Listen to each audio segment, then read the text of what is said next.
मेरे शहर की एक प्रसिद्ध कंपनी के मालिक ने अपनी बेटी नेहा की 25वीं सालगिरह पर सभी कर्मचारियों को दावत पर बुलाया। मैं भी अपनी पत्नी प्रिया के साथ गया। हॉल में हर तरफ रोशनी की चमक थी, झूमरों की झिलमिलाहट, थिरकते संगीत और हंसते मुस्कुराते चेहरे। लेकिन मेरा मन कहीं और उलझा हुआ था। प्रिया हमेशा की तरह खामोश थी, पर्दे के पीछे छुपी हुई, लेकिन उसकी आंखों में एक अजीब सी चमक थी, वही चमक जो मुझे हमेशा शांति देती थी, आज बेचैनी का कारण बन रही थी। हम खाने की टेबल की ओर बढ़ रहे थे, जब अचानक मेरे दिल ने जोर से धड़कना शुरू कर दिया। पीछे मुड़कर देखा तो राजेश सिंघानिया हमारी तरफ देख रहे थे। नहीं, सिर्फ हमें नहीं, उसकी नजरें प्रिया पर टिक गई थीं, जैसे कोई कीमती तस्वीर सामने रखी हो। प्रिया ने झुकाकर नजरें बचाने की कोशिश की, मगर राजेश की आंखों में अजीब तेजी और पकड़ थी। मैं वह नजर कभी नहीं भूल सकता। वह नजर किसी औरत के लिए नहीं, किसी अनमोल चीज के लिए थी। उसकी आंखों में चमक थी, लेकिन यह कोई साधारण चमक नहीं थी, कुछ और ही था। और उसी क्षण मुझे पहली बार अपनी कमजोरी महसूस हुई। डर मेरे अंदर उतर आया। राजेश सिंघानिया केवल कंपनी का मालिक नहीं था, वह शक्ति और प्रभाव का प्रतीक था, और आज उसकी नजर मेरी बीवी पर ठहरी थी। रोहन, चलो वहां बैठते हैं, प्रिया ने नरमी से कहा। शायद उसने मेरे चेहरे के भाव पढ़ लिए थे। मैंने हाँ कहा, मगर मेरी नजर अब भी राजेश सिंघानिया पर टिकी थी, जो दूर बैठा होने के बावजूद प्रिया को अपनी नजर से बांधे हुए था। रात धीरे धीरे बीती, मगर मेरे दिल पर अजीब सा बोझ था। घर लौटकर प्रिया सो गई, लेकिन मेरी आंखों से नींद कोसों दूर थी। बार बार वही लम्हा, राजेश की नजर, उसका चेहरा, उसकी मुस्कान, सब दिमाग में घूमते रहे। सुबह ऑफिस पहुंचते ही पीए विक्रांत ने कहा, सर, राजेश सर ने बुलाया है। मेरे कदम ठिठक गए, दिल तेजी से धड़कने लगा। राजेश का कमरा हमेशा शानदार लगता था, लेकिन आज वह कमरा मुझे किसी पिंजरे की तरह लगा। वह मुस्कुरा रहे थे, जैसे कोई खेल शुरू होने वाला हो। रोहन, बैठो। उसकी आवाज में नरमी थी, लेकिन वह बनावटी लग रही थी। मैं खामोशी से बैठ गया। राजेश ने मेरी आंखों में देखकर कहा, तुम बहुत मेहनती हो रोहन, हमेशा कंपनी के लिए वफादार रहे हो। धन्यवाद सर, मैंने धीमी आवाज में कहा। वह हंसे। मैं कल तुम्हारे परिवार से मिला। तुम्हारी बीवी बहुत गरिमामय है, बहुत अलग। मेरा दिल डूबने लगा। मैं चुप रहा। अचानक वह टेबल पर झुककर मेरी ओर देखने लगे और बोले, मैं तुम्हें एक प्रस्ताव देना चाहता हूं, ऐसा प्रस्ताव जो तुम्हारी जिंदगी बदल देगा। अगर तुम केवल 4 रातें अपनी बीवी को मेरे साथ गुजारने दो, तो एक बंगला और नई गाड़ी तुम्हारी होगी। मेरे जिस्म में जैसे बिजली दौड़ गई। मैं सुनना नहीं चाहता था, लेकिन उसके शब्द मेरे कानों में झरने की तरह टपक रहे थे। समझदार हो रोहन, तुम जानते हो ये दुनिया कैसे चलती है। सिर्फ 4 रातें और तुम्हारी पूरी जिंदगी संवर जाएगी। मेरी आंखों के सामने अंधेरा छा गया। मुझे लगा जैसे मैं कुर्सी से गिर जाऊंगा, मगर मैं चुपचाप बैठा रहा। सोच लो, जल्दी फैसला करो, वरना मौका हाथ से निकल जाएगा। उसने एक कागज टेबल पर रखा, जिस पर बंगले की लोकेशन और गाड़ी का विवरण लिखा था। मैंने धीरे से कहा, मुझे सोचने के लिए वक्त चाहिए। वह मुस्कुराए, जितना चाहिए ले लो, मगर जल्दी करो। मैं उठा। मेरे पैर भारी हो चुके थे, मगर किसी तरह मैं ऑफिस से बाहर निकल सका। पूरा दिन ऐसे गुजरा जैसे मैं किसी धुंध और कोहरे में खो गया हूं। शाम को घर पहुंचा तो प्रिया दरवाजे पर खड़ी थी। उसके चेहरे पर एक साधारण मुस्कान थी, लेकिन मैं उस मुस्कान को देख पाने की स्थिति में नहीं था। क्या हुआ? उसने धीरे धीरे पूछा। मैं कुछ नहीं बोला। रोहन, सब ठीक तो है ना? उसकी आवाज में हल्की चिंता झलक रही थी। मैं दीवार से टिककर खड़ा रहा, आंखों में आंसू भर आए। प्रिया, मुझे तुमसे कुछ जरूरी कहना है। मेरी आवाज कांप रही थी। क्या हुआ रोहन? तुम मुझे डराने की कोशिश कर रहे हो? वह मेरे पास आई और मेरी आंखों में देखने लगी। मैं अपनी नजरें झुका चुका था। फिर मैंने सब कुछ कह दिया, हर शब्द जैसे जहर की बूंदें। प्रिया चुपचाप सामने बैठ गई। उसकी नजरें जमीन पर टिकी थीं, चेहरे पर गंभीरता थी। अचानक उसने अपनी नजरें उठाई। उसकी आंखें लाल थीं, लेकिन आंसू नहीं थे। उसमें एक अजीब सी कठोरता झलक रही थी। मैं तैयार हूं, लेकिन सिर्फ एक शर्त पर। उसकी आवाज धीमी थी, लेकिन निर्णायक। मेरे दिल की धड़कन ठहर सी गई। कौन सी शर्त? मेरी आवाज़ थर्राई हुई थी। मैं उस फार्म हाउस जाने को तैयार हूँ, लेकिन मैं हर पल रिकॉर्ड करूंगी, उसका वीडियो बनाऊंगी। हर हरकत, हर शब्द कैद होगा, ताकि सच दुनिया के सामने आए। मुझे लगा जैसे कानों ने धोखा दिया हो। तुम सच में वीडियो बनाना चाहती हो? हाँ, उसने दृढ़ता से कहा। जिसने हमें अपमानित करने की कोशिश की, मैं उसे उसकी ही चाल का शिकार बनाऊंगी। यही मेरा बदला होगा। मैं दंग रह गया। मुझे लगा था कि वह शायद मुझे सुनना तक नहीं चाहेगी या मुझसे दूर हो जाएगी, लेकिन उसके इरादे मेरी कल्पना से कहीं आगे थे। उस पल मैं उसे देखता ही रह गया। वह औरत जो हमेशा शांत और विनम्र रहती थी, आज अपने साहस और मकसद के लिए पूरी तरह तैयार थी। वह औरत जो हर लड़ाई से बचती थी, आज अपने कदम जंग के मैदान में रख चुकी थी। मैंने कहा, प्रिया, ये बहुत खतरनाक है। राजेश सिंघानिया कोई मामूली आदमी नहीं। उसके पास पैसा, शक्ति और पहुंच सब कुछ है।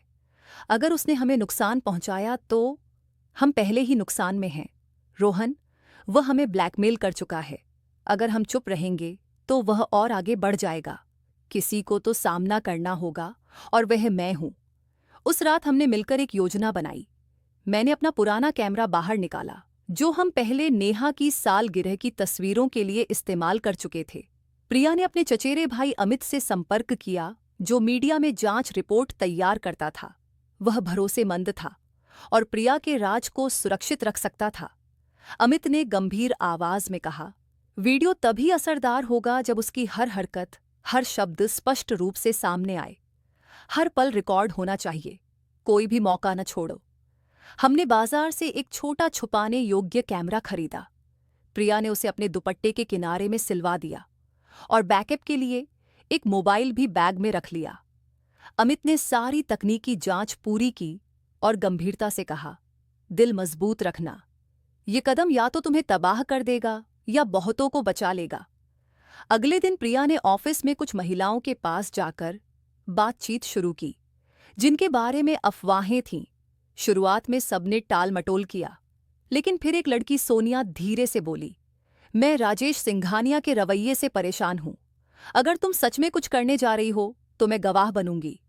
उसकी आंखों में नफरत और डर दोनों थे, लेकिन साथ ही साहस भी झलक रहा था। ये छोटा सा संकेत प्रिया के इरादे को और मजबूत कर गया, और मैं बस उसे देखता रह गया। वह औरत जो कल तक अपनी खामोशी को ताकत मानती थी, आज न्याय के लिए आवाज उठाने को तैयार थी। अगली सुबह मैं ऑफिस समय से पहले पहुंचा।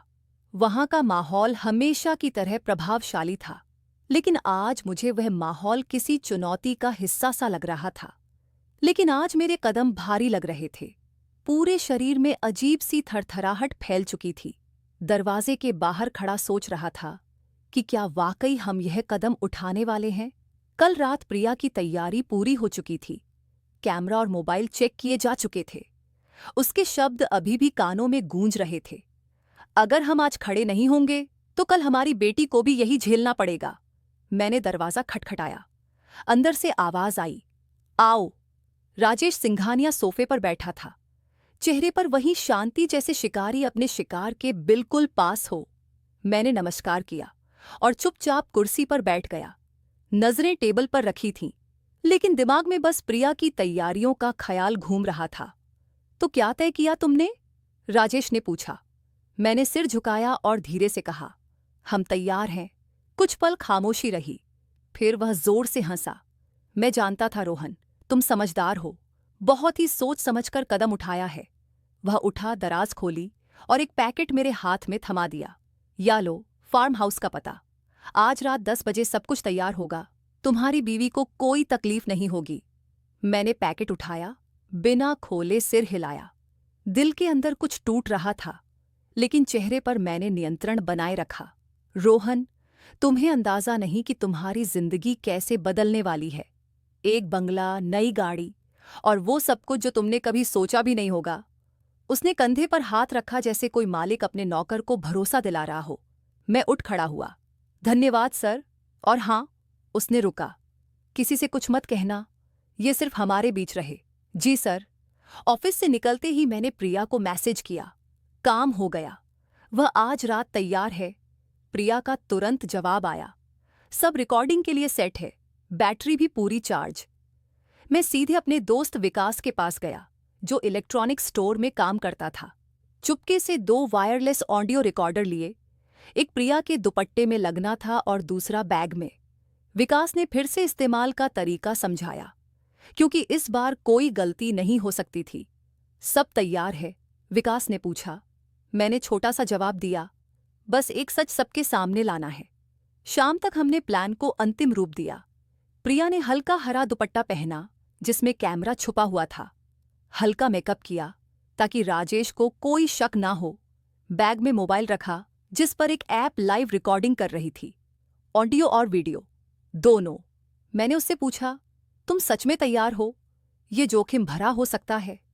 उसने आंखों में आंखें डालकर कहा, अगर हम आज खड़े नहीं होंगे तो कल कोई और लड़ेगा, शायद हमारी बेटी। मैं यह बोझ उस पर नहीं डालना चाहती। रात 10 बजे अंधेरा घना हो चुका था। मैंने प्रिया को फार्म हाउस के पास छोड़ दिया। घर लौटते हुए दिल वहीं अटका हुआ था। दीवारें जैसे और तंग हो गई थीं। घड़ी की सुइयां धीमी और हर आवाज खतरनाक घंटी की तरह लग रही थी। मैंने लाइट बंद की। सिर्फ मोबाइल की टिमटिमाती स्क्रीन थी, जिस पर अमित से लाइव फीड आ रही थी। आवाज बंद थी, लेकिन दृश्य सब कुछ बयां कर रहे थे। प्रिया फार्म हाउस में दाखिल हो चुकी थी। कैमरे ने हर कोना कैद कर लिया था। राजेश के चेहरे पर वही घमंडी मुस्कान, वहीं बिगड़े हुए रईस का आत्मविश्वास और उसके कदम धीरे धीरे प्रिया की ओर बढ़ रहे थे। मैं पसीने से भीग गया, आंखें बंद की और भगवान से प्रार्थना की, बस उसे सुरक्षित रखना। अमित का मैसेज आया, रिकॉर्डिंग सही चल रही है, घबराना मत। मैंने जवाब दिया, भगवान करे वह उसे कोई नुकसान ना पहुंचाए। लगभग 30 मिनट तक सब खामोश रहा। फिर अचानक अमित का फोन आया। वह बाहर निकल चुकी है। गाड़ी कहाँ है? मैंने तेजी से घर से निकला, गाड़ी स्टार्ट की और फार्म हाउस की ओर बढ़ा। कुछ ही मिनटों में सुनसान सड़क पर प्रिया दिखाई दी। चेहरे पर हल्की थकान थी, लेकिन आंखों में वही चमक, विजेता जैसी। मैंने गाड़ी रोकी। वह चुपचाप बैठ गई। कुछ पल हम दोनों चुप रहे। फिर उसने धीरे कहा, सब कुछ रिकॉर्ड हो गया। वो थप्पड़, वो चीख, वो अपमान, सब। मैंने बोलने की कोशिश की, लेकिन शब्द फिसल गए। गाड़ी स्टार्ट की और हम दोनों घर की ओर लौट चले। घर पहुंचते ही प्रिया ने सबसे पहले अपना बैग खोला। वह मोबाइल को पावर बैंक से अलग करती है और तुरंत अमित को वीडियो भेजने लगी। एक कॉपी मुझे दो, एक क्लाउड में अपलोड कर दो और एक यूएसबी में निकाल लो। अमित ने शांत और पूरी तरह नियंत्रण में रहते हुए सलाह दी। वीडियो चल पड़ा। अमित ने कहा, रिकॉर्डिंग बिल्कुल साफ है। राजेश सिंघानिया का चेहरा और आवाज दोनों स्पष्ट हैं। तुमने कमाल कर दिया। मैं उसके पास जाकर बैठ गया। प्रिया, तुम ठीक तो हो ना? उसने कुछ किया तो नहीं? प्रिया ने मेरी तरफ देखा। उसकी आंखों में अब सख्ती थी। हिम्मत ही नहीं हुई। जब मैंने थप्पड़ मारा तो उसके भीतर का डर वहीं दम तोड़ गया। मैं स्तब्ध रह गया। तुमने थप्पड़ मारा? वह मुस्कुराई, लेकिन यह मुस्कान सामान्य नहीं थी। ये भीतर से उपजी शांति थी। हाँ। और उसके बाद मैंने उसके चेहरे पर मिर्च छिड़की। वह चीख रहा था, पूरी तरह थर्राया हुआ। उस रात हमने रिकॉर्डिंग बार बार देखी। राजेश की हरकतें, लहजा और प्रिया की प्रतिक्रिया सब मिलकर पुख्ता सबूत बन गए। मैंने अमित से कहा, कल लीगल सलाह लेंगे? अमित ने हामी भरी। तुम अब अकेले नहीं हो, सच तुम्हारे साथ है। रात के 3 बज चुके थे। हमने हर फ्रेम को दोबारा जांचा। प्रिया ने खास पंक्तियां नोट की। तुम्हारी जिंदगी बदल दूंगा। खामोशी हमारी शर्त है। ये बात सिर्फ हमारे बीच रहेगी। अमित ने बताया कि ये लाइनें अदालत में सीधे राजेश के खिलाफ जाएंगी। फिर प्रिया बोली, हम सिर्फ इस वीडियो से संतुष्ट नहीं होंगे, दूसरी महिलाओं के बयान भी चाहिए। तभी साबित होगा कि यह उसकी आदत है, कोई एक बार का हादसा नहीं। मैंने उसका हाथ थामा। मैं पूरी तरह तुम्हारे साथ हूं। माफी शब्दों से नहीं, कर्म से मांगी जाती है। आज जो तुमने किया उसने मुझे भी बदल दिया है। प्रिया ने कहा, औरत अगर चुप रहती है तो वह कमजोर नहीं होती, बस समय का इंतजार करती है। जब समय आता है वह बोलती नहीं, वह दहाड़ती है। उस रात हमने नींद नहीं ली। डर नहीं था, बेचैनी नहीं, बस एक नई उम्मीद की जागृति थी। सुबह होते ही प्रिया ने कई खास कॉल किए। हर कॉल के साथ उसकी आवाज और मजबूत होती गई। उसने 3 पत्रकारों को एक ही संदेश भेजा, अगर मुझे या मेरे परिवार को कोई नुकसान पहुंचा तो मेरे पास राजेश सिंघानिया के खिलाफ सबूत हैं। मैं खामोश नहीं बैठूंगी। अब हम सुरक्षा के हर स्तर पर तैयार थे। वीडियो की 3 कॉपी बनाई गई। एक यूएसबी पर जो प्रिया ने अमित को दे दी, दूसरी कॉपी अमित के पास, तीसरी क्लाउड पर, एक्सेस केवल मेरे और प्रिया के पास। इतनी तैयारी के बाद प्रिया ने पहला कदम उठाया। उसने राजेश सिंघानिया का नंबर डायल किया, स्पीकर ऑन कर दिया ताकि मैं भी सुन सकूं। हेलो। दूसरी तरफ वही घमंडी लहजा गूंजा। प्रिया ने ठहर कर कहा, अगर तुमने कोई भी हरकत की तो ये वीडियो तुम्हारे दुश्मनों तक पहुंच जाएगा। राजेश की आवाज में गुस्सा फूट पड़ा। तुम्हें लगता है कि तुम मुझे धमका सकती हो? मैं राजेश सिंघानिया हूं और यही रोहन। प्रिया की आवाज अब पत्थर जैसी सख्त थी। अब तुम्हारे घमंड का हिसाब देना पड़ेगा। जो किया है उसका फल भुगतना होगा। फोन के दूसरी तरफ खामोशी छा गई। फिर राजेश सिंघानिया ने गहरे गुस्से भरी आवाज में कहा, अगर यह वीडियो बाहर निकली तो तुम दोनों का सब कुछ खत्म हो जाएगा। प्रिया ने बिना डरे कहा, हमने पहले ही बहुत कुछ खो दिया है। राजेश, अब तुम्हारी बारी है। राजेश ने गुस्से में फोन काट दिया। हमें पता था अब वह चुप नहीं बैठेगा। अगली सुबह अमित ने सलाह दी, अब तुम्हें सुरक्षा या कम से कम कानूनी नोटिस का सहारा लेना चाहिए ताकि उसे एहसास हो कि यह आसान खेल नहीं है। हम एक वकील के पास गए जो महिलाओं के अधिकारों पर काम करता था। उसने वीडियो देखा और बोला, अगर यह सबूत मीडिया तक पहुंच गया तो राजेश का करियर खतरे में पड़ सकता है, लेकिन सावधानी जरूरी है। उसकी सलाह पर हमने प्री लीगल नोटिस तैयार करवाया। अगर रोहन या प्रिया को कोई नुकसान हुआ तो वीडियो तुरंत सार्वजनिक कर दी जाएगी। ये नोटिस सीधे राजेश की कंपनी के हेड ऑफिस में कुरियर कर दिया गया। कंपनी में अजीब सी फुसफुसाहट फैल गई। 2 वरिष्ठ अधिकारी मुझे अकेले बुलाकर बोले, तुम्हारी पत्नी बहुत साहसी है। मैं चुप रहा। प्रिया पहले ही कह चुकी थी, जब तक सुरक्षा पक्की नहीं, बातें बाहर नहीं निकलेंगी। 2 दिन बाद एक अज्ञात नंबर से धमकी भरी कॉल आई। अगर वीडियो लीक हुई तो तुम्हारी बेटी की पढ़ाई, तुम्हारे भाई की नौकरी, सब खतरे में पड़ जाएगा। प्रिया ने इस कॉल को भी रिकॉर्ड कर लिया। वकील ने कहा, अब सीधे पुलिस में शिकायत करनी होगी। धमकी देना गंभीर अपराध है। थाने पहुंचने में डर था, हर कदम पर सतर्कता। लेकिन जब अधिकारी ने वीडियो देखा तो बोला, यह गंभीर मामला है, हम केस दर्ज कर लेते हैं। 2 दिन बाद कंपनी से कॉल आया, रोहन, तुम्हारे काम पर सवाल उठाए गए हैं। मैनेजमेंट चाहती है कि तुम 2 हफ्ते की छुट्टी लो। मैं समझ गया। ये पहला आधिकारिक वार था। प्रिया ने कहा, ये उसकी घबराहट है। हमने दरवाजा खटखटाया है, अब वह पूरी दीवार हिला देगा। उस रात हमने अमित के साथ 2 और कदम उठाए। एक वीडियो की पूरी प्रति कुछ भरोसेमंद पत्रकारों को भेजी ताकि वक्त आने पर रिपोर्ट तैयार हो। 2, प्रिया ने कैमरे पर अपनी पूरी कहानी रिकॉर्ड की। सच के साथ यह रिकॉर्डिंग 5 अलग लोगों को भेजी गई। प्रिया की अंतिम लाइन गूंज रही थी, अब यह लड़ाई केवल हमारी नहीं, उन सबके लिए है जिन्हें चुप रहने पर मजबूर किया गया। मैंने उसकी आंखों में देखा, वहां अब सिर्फ रोशनी नहीं थी, एक आग थी। वह आग अब हमारे लिए ही नहीं, पूरे सिस्टम के लिए चुनौती बन चुकी थी। और तभी दोपहर में कंपनी से नोटिस आया, राजेश सिंघानिया आपसे औपचारिक मीटिंग चाहते हैं। पति पत्नी दोनों से हैरानी थी, थोड़ी उत्सुकता भी। प्रिया ने तुरंत कहा, ये उसकी आखिरी चाल हो सकती है, हमें सतर्क रहना होगा। हम तैयार होकर पहुंचे। माहौल कुछ बदला हुआ लग रहा था, ना रोब, ना ताना, ना गुस्सा। राजेश ने हमें कॉन्फ्रेंस रूम में बैठाया। टेबल पर 2 फाइलें रखी थीं। मुस्कान बनाकर उसने पूछा, पानी या चाय चाहिए? प्रिया ने सख्ती से जवाब दिया, हम यहाँ चाय पीने नहीं बल्कि सच सुनाने आए हैं। मैंने उसकी तरफ देखा, फिर खुद राजेश के सामने। राजेश ने धीमी आवाज में कहा, देखो रोहन, प्रिया, जो हुआ वह गलत था, मानता हूं, लेकिन अब हमें मिलकर हल निकालना होगा। मैंने आश्चर्य से पूछा, हल? वह झुका, फाइल पर हाथ रखा। समझौता, ये वीडियो नष्ट करो और तुम्हें लाभ मिलेगा।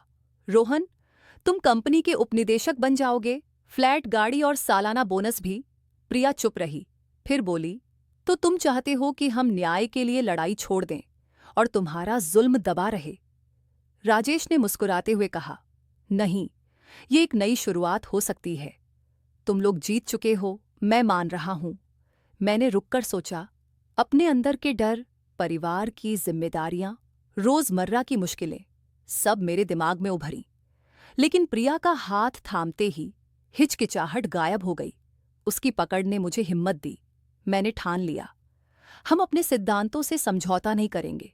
मैं उस महिला के साथ हूं जो सच के लिए खड़ी है।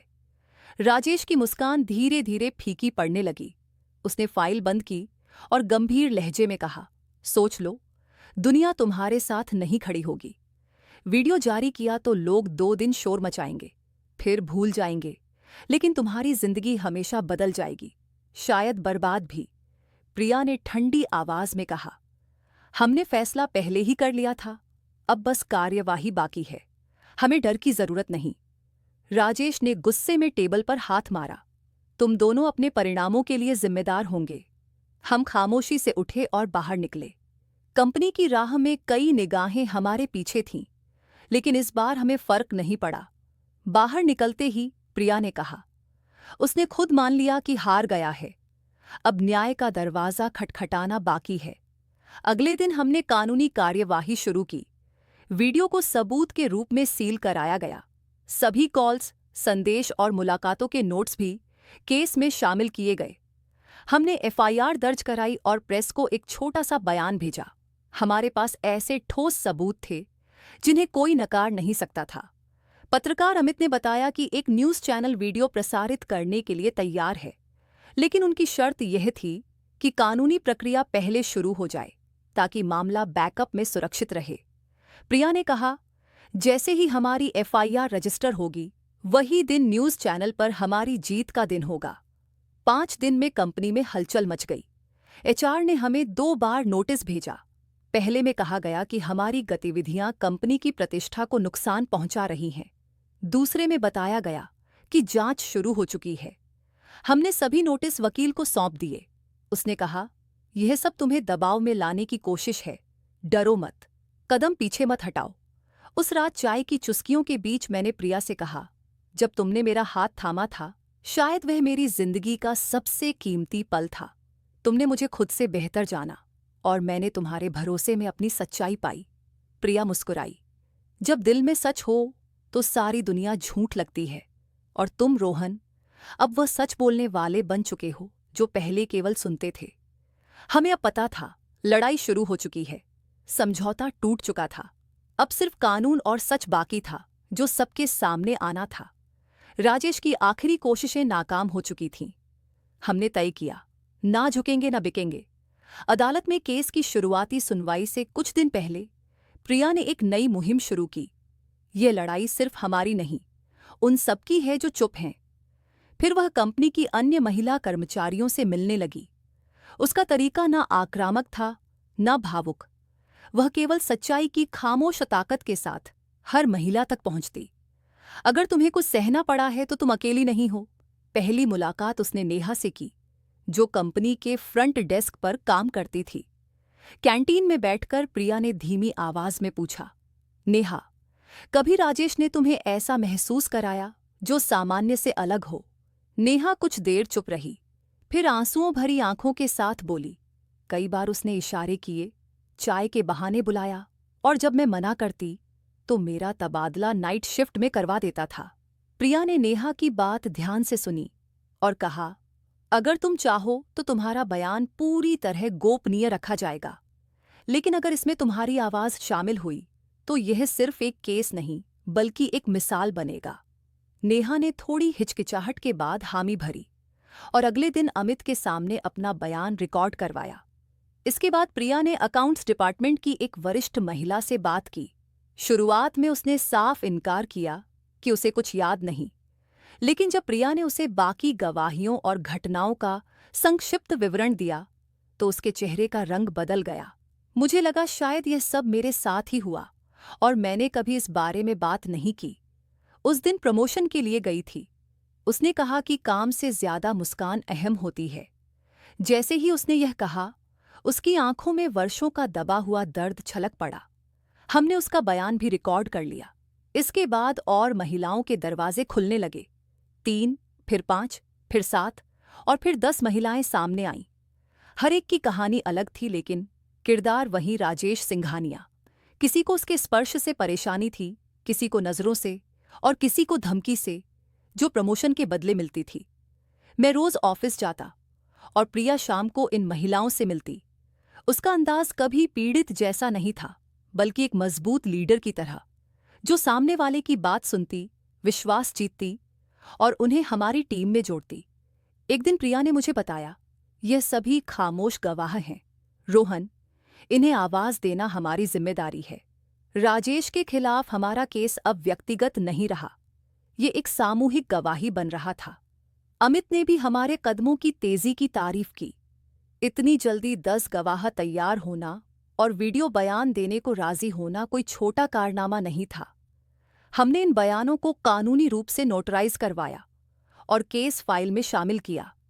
हर एक बयान राजेश सिंघानिया की ताकत की दीवार को धीरे धीरे तोड़ रहा था। फिर अचानक कंपनी के बोर्ड ऑफ डायरेक्टर्स की तरफ से राजेश के खिलाफ पहली जांच का पत्र आया। सोशल मीडिया पर कुछ अफवाहें थीं, लेकिन अब दबाव वास्तविक हो गया था। मैं ऑफिस में था जब ये पत्र आया। एक वरिष्ठ अधिकारी मेरे पास आया और बोला, रोहन, तुम और तुम्हारी बीवी जो कर रहे हो वह सिर्फ एक व्यक्ति का संघर्ष नहीं है, ये पूरे सिस्टम के खिलाफ है। तुम तैयार हो उस परिणाम के लिए जो तुम्हारा हो सकता है? मैंने शांत स्वर में कहा, अगर परिणाम की चिंता होती तो शुरुआत ही नहीं करते। प्रिया ने वह रात एक अहम मीटिंग में बिताई। गवाह महिलाओं को इकट्ठा कर कानून, मीडिया और सामाजिक प्रतिक्रिया की संभावनाओं से अवगत कराया। उसने उन्हें समझाया कि सच बोलना हमेशा अदालत में जीत नहीं दिलाता, लेकिन यह अंतरात्मा की जीत जरूर होती है। कंपनी की मीटिंग के दौरान एक युवा लड़की जो इंटर्न थी ने सभी के सामने कहा, राजेश ने मेरे साथ गलत व्यवहार किया, लेकिन मैं चुप रही। अब आप सबको देखकर लगता है कि सच में फर्क पड़ता है। उसका बयान खास था क्योंकि वह नई पीढ़ी का प्रतिनिधित्व कर रही थी और उसकी बहादुरी ने माहौल बदल दिया। अगले दिन अमित ने कहा, अब हम डॉक्यूमेंट्री तैयार कर सकते हैं। इसमें तुम्हारा इंटरव्यू मुख्य होगा और ये गवाहियां भी शामिल होंगी। वीडियो चैनलों और सोशल मीडिया पर चलेंगे, पूरी प्रतिक्रिया मिलेगी। हमने हाँ कहा और रिकॉर्डिंग शुरू की। स्टूडियो में सबने अपनी कहानी साझा की। कुछ ने चेहरे पर मास्क रखा, कुछ ने आवाज में बदलाव किया ताकि पहचान सुरक्षित रहे। ये उनका निर्णय था और हमने उसका सम्मान किया। मैं हर दिन प्रिया को देखकर चकित होता। वह औरत जो पहले पर्दे के पीछे खामोश रहती थी, अब लोगों को आवाज दे रही थी। मैं उसके पीछे खड़ा था, सिर्फ पति नहीं बल्कि सच के शस्त्रधारी के रूप में। सच के कदम बढ़ने लगे। राजेश सिंघानिया के दबाव के बावजूद अब ये केवल एक केस नहीं था, बल्कि उन सभी आवाजों की लड़ाई बन चुकी थी जो सालों से दबती रही थीं। ये शोर केवल एक व्यक्ति के खिलाफ नहीं था, बल्कि सिस्टम की खामोशी के खिलाफ था। हमने कई दिनों तक अमित के स्टूडियो में डॉक्यूमेंट्री एडिटिंग देखी। हर गवाह का बयान, हर क्लिप, हर लम्हा सबूत बन चुका था। प्रिया का इंटरव्यू मुख्य था, धीरे, पक्के और दृढ़ इरादों के साथ। ये मामला अब व्यक्तिगत नहीं बल्कि सामाजिक मुद्दा बन गया था। अगर हम आज चुप रहते तो कल और लोग भी डर के साए में रह जाते। मैंने वह वीडियो कई बार देखा और हर बार दिल में कुछ हिलता था। रिलीज से एक दिन पहले अमित ने कहा, रात आराम से गुजारो, कल हर चैनल और सोशल मीडिया प्लेटफॉर्म पर यह वीडियो छा जाएगा, तैयार रहो। प्रिया शांत थी। उसके चेहरे पर अब वह संदेह नहीं था जो पहले मेरी आंखों में दिखता था। उसने कहा, अगर सच की कीमत है, मैं देने को तैयार हूं। अगली सुबह 6 बजे अमित ने फोन किया। वीडियो अब सोशल मीडिया पर है, टीवी चैनलों ने भी शेयर करना शुरू कर दिया। हमने लैपटॉप खोला, वीडियो वायरल हो चुका था। टीवी पर न्यूज एंकर बोल रहा था, आज हम आपको एक ऐसी कहानी दिखाएंगे जिसने पूरे शहर को हिला दिया है। राजेश सिंघानिया, जिसे ताकत और सम्मान का प्रतीक माना जाता था, अब सवालों के घेरे में है। स्क्रीन पर प्रिया की तस्वीर आई, वह पल जब उसने वीडियो रिकॉर्डिंग में राजेश को रोका था। उसके शब्द, अंदाज सब साफ दिखाई दे रहे थे। मैंने उसका हाथ थामा और वह मुस्कुराकर मेरी तरफ देखी। यह सब तुम्हारी वजह से हुआ। मैंने कहा, नहीं रोहन, यह सब उन लोगों की वजह से हुआ जो सालों से चुप थे और अब बोलने लगे हैं। उसका जवाब सरल था, पर पूरे समाज का आईना था। हमने अलग अलग चैनलों पर खबरें देखी। सबकी मुख्य खबर यही थी। रिपोर्टर्स कंपनी के बाहर खड़े थे। हम सिंघानिया इंटरनेशनल कंस्ट्रक्शन के हेड ऑफिस के बाहर हैं, जहां राजेश सिंघानिया के खिलाफ आरोप गूंज रहे हैं। कंपनी ने जवाब दिया, हम मामले की जांच के लिए कमेटी बना रहे हैं। अगर आरोप सही साबित हुए तो राजेश सिंघानिया को निलंबित किया जाएगा। इसी बीच प्रिया को इंटर्न से मैसेज आया, मैडम, मैंने भी सोशल मीडिया पर सच लिखा, आपने हमें हिम्मत दी। यह असली बदलाव था। लोग अब डर रहे नहीं थे। दोपहर में अमित आया, लैपटॉप खोला और बताया, पहले 6 घंटे में डॉक्यूमेंट्री के 5 करोड़ व्यूज, हजारों कमेंट्स और सब सच के पक्ष में। एक मशहूर एनजीओ ने भी हमारी कोशिश का समर्थन करने की इच्छा जताई। प्रिया ने कहा, अभी केस पर ध्यान है, मीडिया बाद में। तभी टीवी पर खबर आई, कंपनी की कई और महिलाओं ने भी आंतरिक शिकायत समिति से संपर्क किया है राजेश सिंघानिया के खिलाफ। मैंने प्रिया की तरफ देखा, ये तुम्हारी मेहनत का असर है। तुमने सिर्फ केस नहीं खोला, एक रास्ता खोला है। शाम तक हर जगह यही चर्चा थी। Video clips, posts, columns, talk show, सभी में प्रिया की आवाज थी। मजाक करने वाले भी थे, पर समर्थन ज्यादा था। रात को अमित ने कहा, कल प्रेस कॉन्फ्रेंस है, तुम दोनों को जाना होगा। मैं हिचका, क्या? प्रिया अकेली जाएगी? हम दोनों जाएंगे। रोहन, ये सिर्फ मेरी कहानी नहीं, तुम्हारी भी है। तैयारी शुरू हुई। अमित ने सवालों की सूची बनाई और कहा, यह वह पल है जब सच की गूंज ताकतवरों को हिला देती है। उस रात सोने से पहले मैंने प्रिया से कहा, तुमने मुझे सच के साथ चलना सिखाया। मैं कभी सोच भी नहीं सकता था कि हम एक दिन इस मुकाम तक पहुंचेंगे। प्रिया ने चिराग बुझाते हुए जवाब दिया, सच हमेशा मौजूद रहता है रोहन, बस वक्त लगता है उसे पहचानने में। मैंने उसकी हथेली थामी और पहली बार महसूस किया कि मेरा वजूद किसी बड़े उद्देश्य का हिस्सा है। सच की गूंज अब केवल आवाज नहीं, बल्कि एक आंदोलन बन चुकी थी। डॉक्यूमेंट्री के प्रसारित होने के तीसरे दिन कंपनी में एक महत्वपूर्ण मीटिंग हुई। प्रिया को पहले ही पता चल गया था कि शेयरधारकों में बेचैनी बढ़ चुकी है और उनके फैसले गंभीर विचाराधीन हैं। शाम को अमित ने इन्वेस्टर के जरिए खबर दी, बोर्ड मीटिंग में निर्णय होने वाला है। संभावना है कि राजेश सिंघानिया को निलंबित किया जाएगा। प्रिया ने खुशी जाहिर नहीं की, बस कहा, यह केवल पहली हार है, बाकी बदलाव अब भी बाकी हैं। अगले दिन सुबह 8:30 पर कंपनी ने आधिकारिक बयान जारी किया। सिंघानिया इंटरनेशनल कंस्ट्रक्शन ने राजेश सिंघानिया को अस्थायी रूप से निलंबित किया है, जब तक आंतरिक जांच पूरी नहीं होती। यह ऐलान टीवी और सोशल मीडिया पर बिजली की तरह फैल गया। सभी न्यूज़ चैनलों ने इसे बड़ी खबर के तौर पर प्रसारित किया। कुछ ही घंटों में पुलिस ने कंपनी के हेड ऑफिस पहुंचकर राजेश के कमरे को सील कर दिया। हम दोनों यह नज़ारा टीवी पर देख रहे थे। रिपोर्टर सवाल कर रहे थे, क्या सिंघानिया इंटरनेशनल जैसी कंपनी में वास्तव में इतने मामले छिपे थे? पुलिस जांच शुरू हो चुकी थी। 2 दिन के भीतर 3 महिलाओं ने अलग अलग थानों में एफआईआर दर्ज कराई।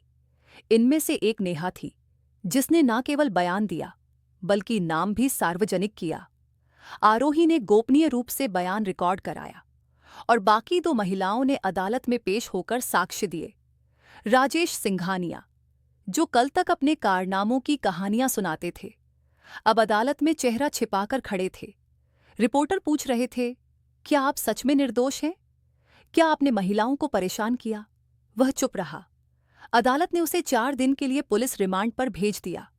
घटना के बाद मोहल्ले वालों की नजरें बदल गईं। जो पहले नजरें चुराते थे, अब सम्मानपूर्वक नमस्ते करते।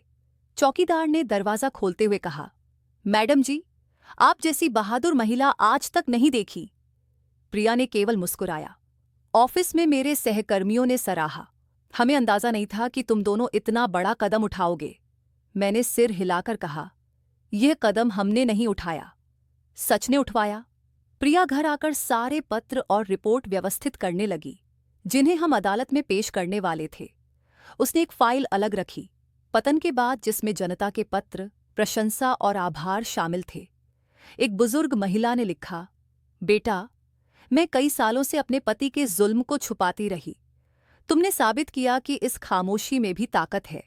प्रिया की आंखों में आंसू थे। उसने पत्र मुझे थमा दिया और कहा, हम अकेले नहीं हैं रोहन, लोग अब खुद को पहचानने लगे हैं। इसी हफ्ते कंपनी ने महिला कर्मचारियों के लिए अलग सुरक्षा समिति और महिला कानूनी सेल की स्थापना की। साथ ही एक माफीनामा जारी किया जिसमें संस्थान की लापरवाही के लिए खेद जताया गया।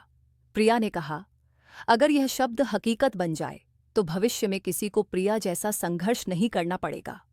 अदालत में केस की नींव मजबूत हो चुकी थी।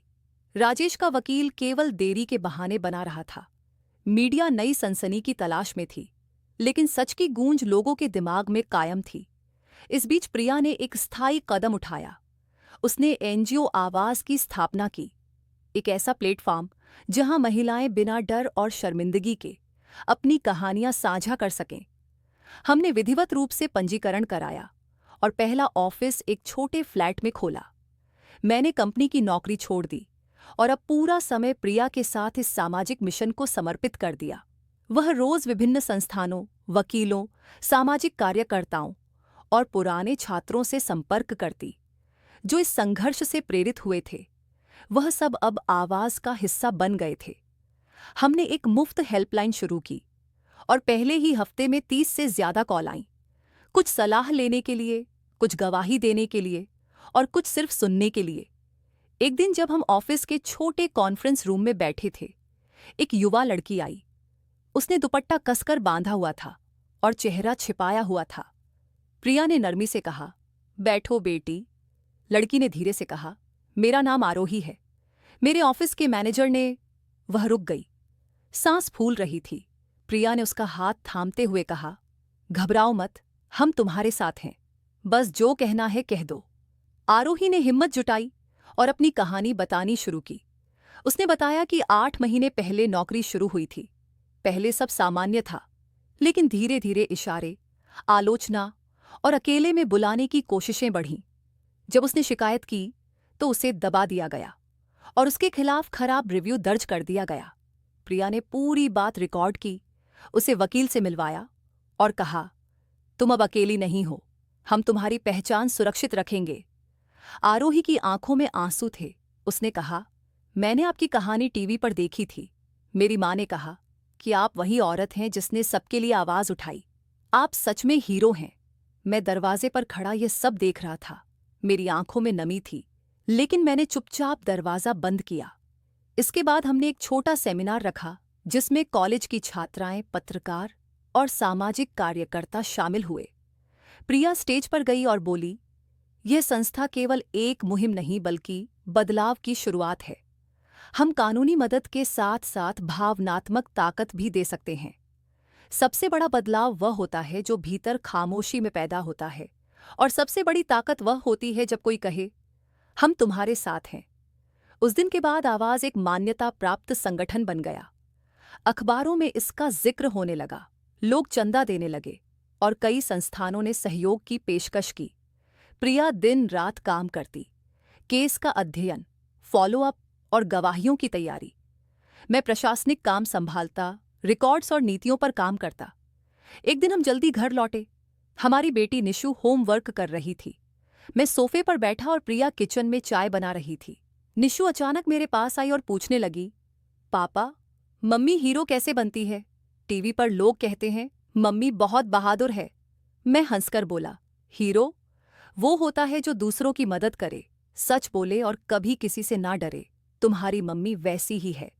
निशु मुस्कुराई, फिर मैं भी मम्मी जैसी बनूंगी। हीरो? उसी वक्त चाय लेकर प्रिया आई और निशु ने उसकी तरफ देखकर कहा, मम्मी, आप हीरो हो? प्रिया मुस्कुराई और उसकी आंखों में नमी आ गई।